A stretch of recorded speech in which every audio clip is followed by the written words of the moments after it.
వడియాలు చాలా టేస్టీగా ఉంటాయండి. ఈ వడియాలు చేసే విధానం మనం చూసేద్దాము.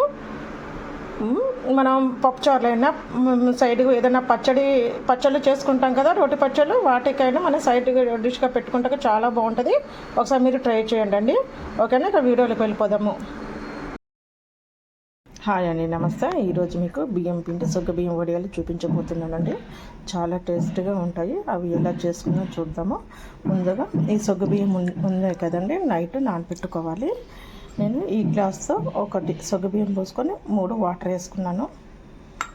కొంచెం వాటర్ ఎక్కువైనా పర్వాలేదు. ఇప్పుడు మనం ముందుగా ఈ బియ్యాన్ని మనం ఉడికించుకోవాలి. స్టవ్ అయితే వెలిగించుకున్నాం కదా, ముందుగా మనము ఈ బియ్యం ఇందులో పోసేసుకుందామండి. చక్కగా ఉడికించుకోవాలి మెత్తగా. ఈ బియ్యం వేసుకున్నాం కూడా ఒకసారి కలుపుకోవాలండి. ఇందులో మాత్రం మనం ఉప్పు కానీ ఏది కానీ వేయకూడదు. ఇవి చక్కగా బియ్యం ఉడికేలాగా ఉడికించుకొని ఇవి పక్కన పెట్టేసుకోవాలన్నమాట. ముందు ఈ బియ్యం మెత్తగా ఉడికించుకుందాం. మూత మాత్రం పెట్టొద్దండి, దగ్గరుండి ఉడికించుకోవాలి. ఎందుకంటే ఈ పొంగిపోతే బాగోదు అంతా. ఇవన్నీ బియ్యాన్ని కింద పడిపోతాయి మెత్త పొంగి. అందుకంటే దగ్గరుండి మనము బియ్యాన్ని కొంచెం గట్టిగా కాసుకోవాలి. ఉడికిపోతున్నాయి కదండి, వీటిని అడగంటుకోకుండా మధ్య మధ్యలో కలుపుతూ ఉండాలన్నమాట. ఇవి ఉడికిందాక మెత్తగా. నైట్ నానబెట్టుకున్నాం కాబట్టి చాలా త్వరగానే ఉడికిపోతాయండి ఇవి మనం వీలుగా ఉంటే కుక్కర్లో కూడా 2 విజిల్స్కి ఉడికిపోద్ది. నైట్ నానబెట్టుకుంటున్నాం కాబట్టి. లేదంటే ఇలాగైనా చేసుకోవచ్చు, ఇలాగైనా పర్వాలేదు. మీకు ఇష్టమైతే ఇలాగ చేసుకోవచ్చు, లేదా కుక్కర్లో ఉడికించుకోవచ్చు బియ్యాన్ని. ఓకేనా, ఇది మాత్రం పొంగనివ్వకూడదండి. మధ్య మధ్యలో కలుపుతూ ఉండాలి, పొంగకోకుండా దగ్గరుండి చూసుకోవాలన్నమాట మనం.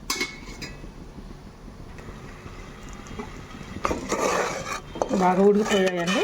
వీటిని తీసి పక్కన పెట్టేసుకున్నాము. ఒకవేళ మీరు ఇందులో ఉడికించేటప్పుడు కాసిన నీళ్ళు ఎక్కువ పడ్డా బాధ ఏం లేదు. ఎందుకంటే మనం పిండిలో కలుపుకొని ఉడికించుకుంటాం కాబట్టి అంత బాధపడని అవసరం లేదు. ఇలా ఉంటే సరిపోతుంది. ఇది వేరే గిన్నెలకు మార్చేసుకుందాము. ఈ గిన్నెలకి మార్చేసుకుంటున్నాను.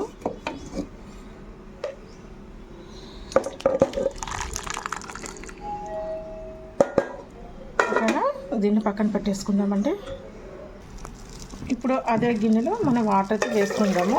మన వడియాలకి పిండి కలుపుకుంటానికి ఉడికించుకుంటానికి. ఇందులో 6 కప్పులు పోస్తున్నానండి. ఇప్పుడు 3 పోసాను కదా,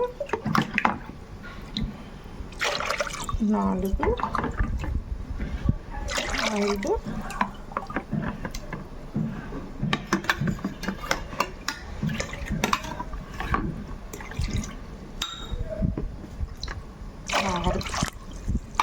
ఓకేనా, నేను మన ఇది వాటర్ అయితే దేంతో పోసుకున్నామో పిండి కూడా దాంతో పోసుకోవాలన్నమాట. ఓకేనా, ఇది మూత పెట్టి వాటర్ని మరగనిచ్చేద్దాము. ఇప్పుడు మనము నీళ్ళు మరిగేలోపు ఇది ఉంది కదా డబ్బా, ఈ డబ్బాతోటి ఒకటి తీసుకున్నాను పిండి. ఇప్పుడు ఈ డబ్బాతోటి 2 వాటర్ పోసి కలుపుకుంటున్నాను.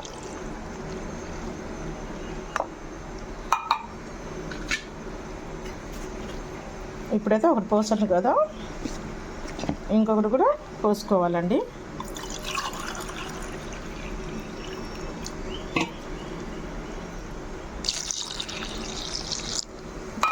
2 అయినాయి కదా.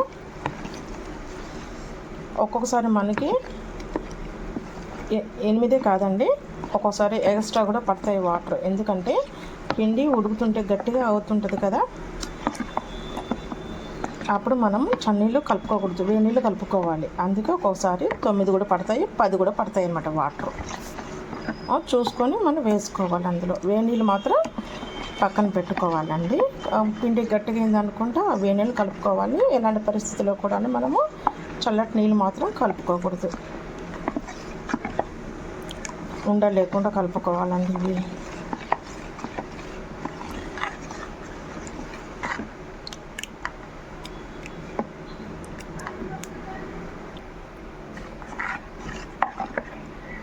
ఇదిగో ఇలాగ కలుపుకోవాలన్నమాట. ఒక గ్లాస్ పిండికి 2 గ్లాసులు వాటర్ వేసి పిండి కలుపుకోవాలి. ఇప్పుడు ఈ పిండిని పక్కన పెట్టేసుకుందాము. ఇప్పుడు మనము ఈ పిండిలోకి మసాలా పెట్టించుకుందాము. కొంచెం కొత్తిమీర సన్నగా కట్ చేసుకోవాలి, కరివేపాకు, పుదీనా, పచ్చిమిర్చి, అల్లం ముక్క. ఇవి రోట్లో ఉన్న మిక్సీలో కచ్చా పచ్చగా నూరుకొని ఎసరు మరిగేటప్పుడు వేసుకుందాము. ఓకేనా? ఇవన్నీ ముద్ద చేసుకొని వస్తానండి. ఇప్పుడు అన్నీ సన్నగా తరిగి పెట్టుకున్నాను కదా, ఆకులు మాత్రం దంచట్లేదు. నేను దంచేది అల్లం ముక్క, పచ్చిమిరపకాయలు మాత్రం దంచుతున్నాను. జీలకర్ర మాత్రం మనం ఇవి వేసుకుంటాం కదా ఆకులు, ఆ టైంలో వేస్తాను. సరేనా? నువ్వులు కూడా ఎప్పుడు వేయాలో చూపిస్తానండి. ఇందులో నువ్వులు వేసుకొని చేస్తే ఏమో టేస్ట్ ఉంటుందండి, సూపర్గా ఉంటుంది, చాలా బాగుంటుంది. కారం కారంగా ఆ ఫ్లేవర్ తోటి చాలా బాగుంటుంది. అసలు ఎలా ఉందంటే మీరే చూసి ఒకసారి మీరు ట్రై చేస్తే మీరే చెప్తారు కామెంట్ సెక్షన్లో. ఓకేనా? ఇప్పుడు ఇవి మనం దంచుకుందాము. పచ్చిమిర్చి అను అల్లం చూద్దామండి. ఎసరైతే మరుగుతుంది వాటర్. ఇప్పుడు నేను ఇందులో మనం పచ్చిమిర్చి అల్లం నూరుకున్నాం కదా, అది వేసేసుకుంటున్నాను ఇందులో. మీరు కారాన్ని బట్టి వేసుకోనండి, ఎంత కారం తినగలిగితే అంత, కానీ భలే టేస్ట్గా ఉంటుంది ఇలా చేసుకుంటే.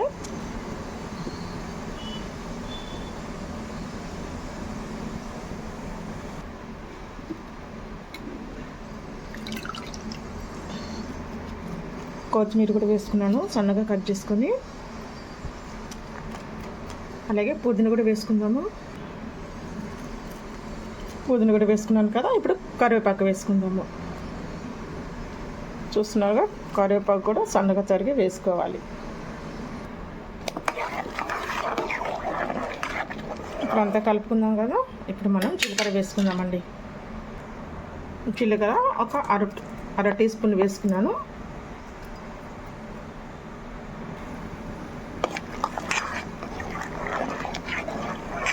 మనం వేసేది నువ్వులు ఒకటి ఉంది కదా, నువ్వులు మాత్రం ఇప్పుడు వేయటం లేదు, అది ఎప్పుడు వేయాలో చూపిస్తాను. ఇప్పుడు వాటర్ అయితే మరుగుతున్నాయి కదా, ఇప్పుడు మనం కలిపి పెట్టుకున్న పిండి ఉంది కదా ఇందులో వేసుకుందాం. అది తిప్పేటప్పుడు ఉండలు లేకుండా తిప్పుకోవాలి. ఉన్నాయి కదా, ఇప్పుడు నేను కలిపి పెట్టుకున్న పిండిని అయితే వేస్తున్నాను ఇందులో. ఒకేసారి వేసుకున్నానండి, ఎందుకంటే నాకు హెల్ప్ చేసేవారు ఎవరు లేరు కాబట్టి ఒక్కదాన్ని కదా చేసుకునేదాన్ని, అందుకే ఒకేసారి పోల్చుకున్నా. ఇంట్లో హెల్ప్ చేసేవారు ఎవరు లేదు, మనమే చేసుకున్నప్పుడు ఎలా చేసుకోవాలో కూడా మీకు తెలుస్తుంది కదా, అందుకే. ఇది ఒక 5 నిమిషాలు బాగా ఉడకనివ్వాలి.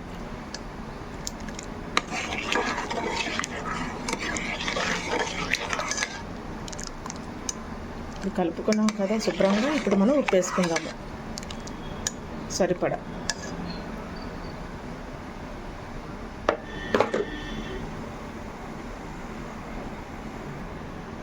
నేను ఇందులోకి ఒక 2 స్పూన్లు వేసుకున్నానండి, రుచికి తగ్గట్టు. ఒకసారి అంతా కలుపుకొని కొంచెం ఉప్పు ఎలా ఉందో చూసుకొని మళ్ళీ కలుపుకోవటమే మనము. మీ టేస్ట్ని తగ్గట్టు వేసుకోండి. ఉప్పు ఎక్కువ వేసుకుంటే కష్టం ఉంటుందండి, కొంచెం తగ్గించే వేసుకోండి. అప్పుడు ఎండి మనం ఆయిల్లో కాల్చి తినేసరికి కొంచెం ఉప్పుగా ఉంటుంది, అందుకే కొంచెం తగ్గించి వేసుకోండి.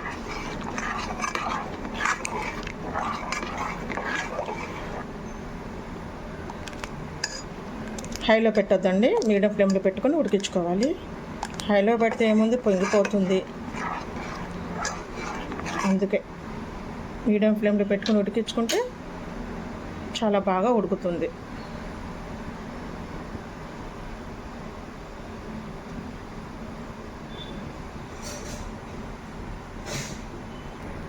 పిండి ఉడుకుతుంది కదా, పిండి కూడా సరిగా ఉడకపోతేనండి వడియాలు అనేది ఇరిగిపోతాయి అన్నమాట. పిండి కూడా సరిగ్గా ఉడకాలి.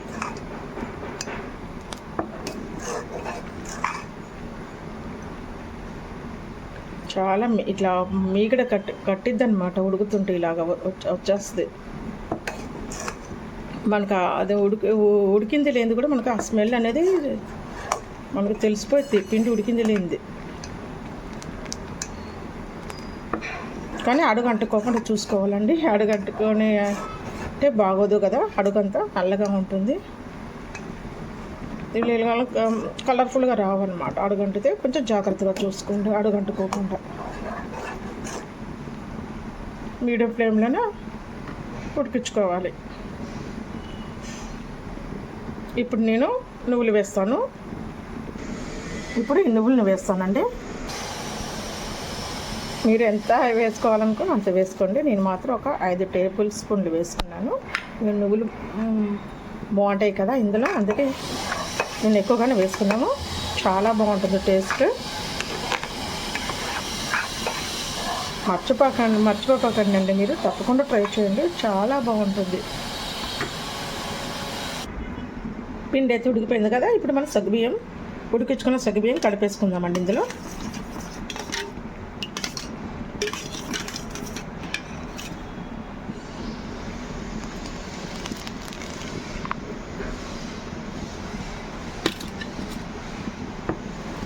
ఇది కూడా ఒక 3 నిమిషాలు మంచిగా ఉడికించుకోవాలి. అంతా కలిసేలాగా కలుపుకోవాలండి. వేసాం కదా, ఒకసారి 2 సార్లు కలిపి వదిలేయద్దు. అంతా కలిసేలాగా కలుపుకోవాలి. అప్పుడే మనం వడియాలు పెట్టేటప్పుడు వడియాలు పర్ఫెక్ట్గా వస్తాయి అన్నమాట. అడుగంటుకోకుండా చూసుకుంటే చాలు. అయిపోయిందండి, స్టవ్ కట్టేసుకుందాము.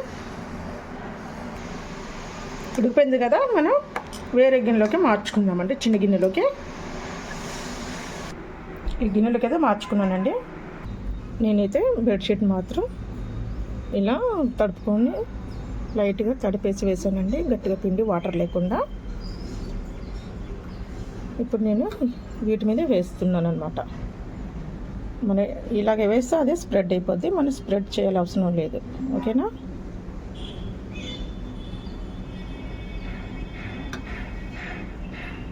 మనం చేసుకునేది కరెక్ట్గా కొలతలతో చేసుకుంటానండి, చాలా బాగుంటుంది.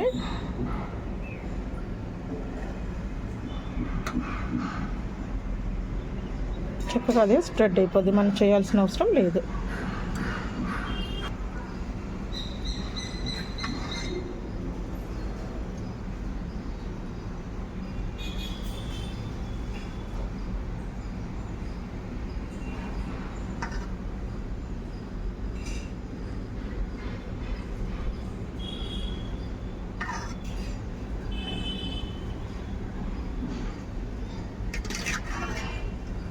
మనం ఎంత పెద్దగా కావాలంటే అంత పెద్దగా, ఎంత చిన్న కావాలంటే అంత. అప్పడం సైజు కూడా మనం చేసుకోవచ్చు ఇలాగే.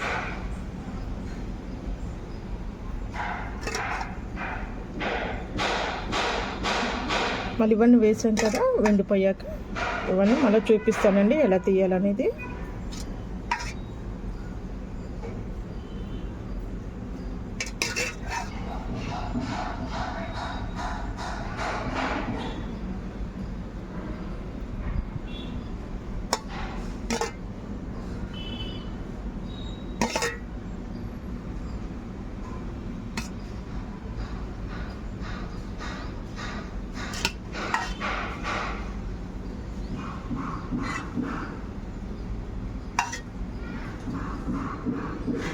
ఓకేనా? వడలు అయితే వేయటం అయితే అయిపోయిందండి. నేను మీకు వెండాక శుభ్రంగా ఆరిపోయాక చూపిస్తాను ఎలా తీసుకోవాలనేది.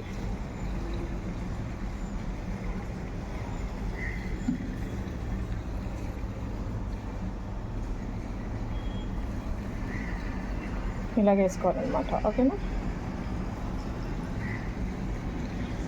కొంచెం పిండి మిగిలిపోతుందంటే ఇలాగ వేసుకున్నాను నేను. ఒక చిన్న చెక్క ముక్క పైన ఇలా పాలిథిన్ కవర్ తీసుకొని ఇందులో వేసుకున్నాను అనమాట. ఓకేనా? మీకు ఈ వడియాల కవర్ ఉంటే పర్వాలేదండి. వడియాల కవర్ లేకపోతే మనం కాటన్ చీర అని పర్వాలేదు, కాటన్ బెడ్షీట్ అని పర్వాలేదు, వేసుకోవచ్చు అనమాట. నాకు కొంచెం పిండి మిగిలిపోయింది, అందులో సరిపోలేదు కాబట్టి ఇందులో వేసుకున్నానండి నేను. వడియాలు అయితే చక్కగా ఎండిపోయాయండి ఇవి ఎండకి. ఇది నేను వర్షం మూలంగా 2 రోజులు ఎండ పెట్టుకోవాల్సి వచ్చింది. ఇప్పుడు పూర్తిగా ఎండిపోయాయండి. ఇవి ఎలా తీసుకోవాలంటే ఇవి తిరగల ఇలాగా చూపిస్తానండి. ఇలాగా తిరగలు వేసుకొని వాటర్ చల్లుకోవాలి. ఇంకా ఇలాగా వాటర్ చల్లుకోవాలండి. మొత్తానికి వాటర్ చల్లుకుంటే 2 నిమిషాలు ఆగిపోతే మొత్తం ఊడొచ్చేస్తాయి. ఎందుకంటే గట్టిగా అంటుకొని ఉంటాయి కదా, కొంచెం వెనకాల చల్లుకుంటే మెత్తబడిపోయి తీయటానికి ఈజీగా ఉంటుంది. అది ఎలాగో చూపిస్తానండి. చల్లుకున్నాం కదా, 2 నిమిషాలు ఇలాగ పెట్టిస్తాము. 2 నిమిషాలు అయిపోయినాయి కదండి. ఇప్పుడు మనం ఇవి తీసేసుకుందాం. చాలా ఈజీగా వచ్చేస్తాయి తీసేసుకుంటే.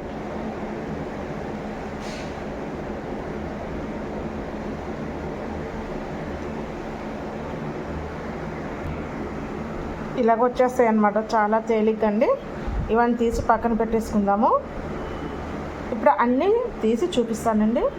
ఇవి మరి మనము పచ్చిగా ఉంటాయి కాబట్టి మరి ఎండలో అన్న ఫ్యాన్ గాలికన్నా ఎండబెట్టుకుంటే సరిపోతుంది. తీసానండి, తీస్తే ఇలా వచ్చింది. అన్నీ వేసాను కదా, ఆకులు మసాలు గిట్లా ఇవన్నమాట. నేను చెప్పినట్టుగా చేసుకుంటే చాలా టేస్ట్గా ఉంటాయి. ఇవన్నీ శుభ్రంగా ఎండిపోయాక నేను మళ్ళీ అవి నూనెలో వేయించి చూపిస్తానండి ఇలా వచ్చాయనేది. నేను పేపర్ మీద ఫ్యాన్ గాలికి వేసుకున్నాను. ఎండగా ఉంటే ఎండలో కూడా వేసుకోవచ్చు. ఓకేనా?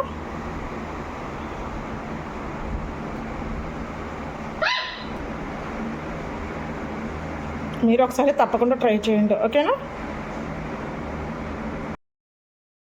చక్కగా ఎండకు పెడితే ఎండిపోయాయండి, ఇలా వచ్చాయన్నమాట. ఇప్పుడు మనం ఆయిల్లో వేయించితే ఎలా వస్తాయో చూపిస్తానండి. కడాయి పెట్టుకున్నాము, స్టవ్ వెలిగించుకుందామండి. కడాయి వేడెక్కింది కదా, ఆయిల్ అయితే వేసుకుంటున్నాను.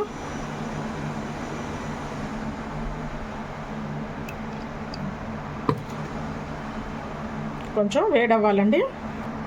ఆయిల్ అయితే కాగింది కదా, ఇప్పుడు వేసుకున్నాం చూడండి.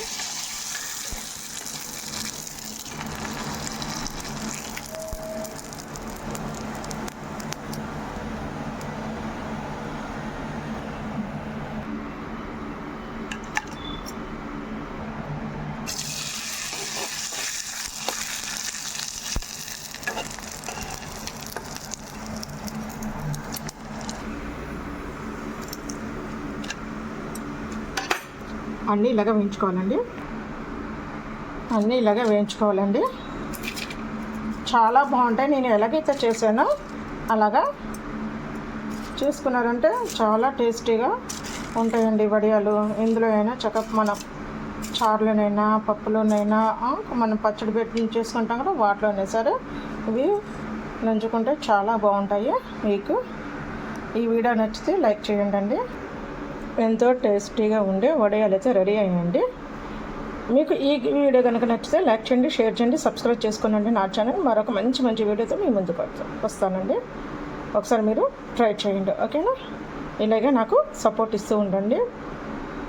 ఇంతవరకు నాకు సపోర్ట్ ఇచ్చినందుకు మీ అందరికీ చాలా థ్యాంక్స్ అండి. ఇలాగే నాకు సపోర్ట్ ఇచ్చి లైక్ చేస్తూ ఉండండి. Okay friends, bye.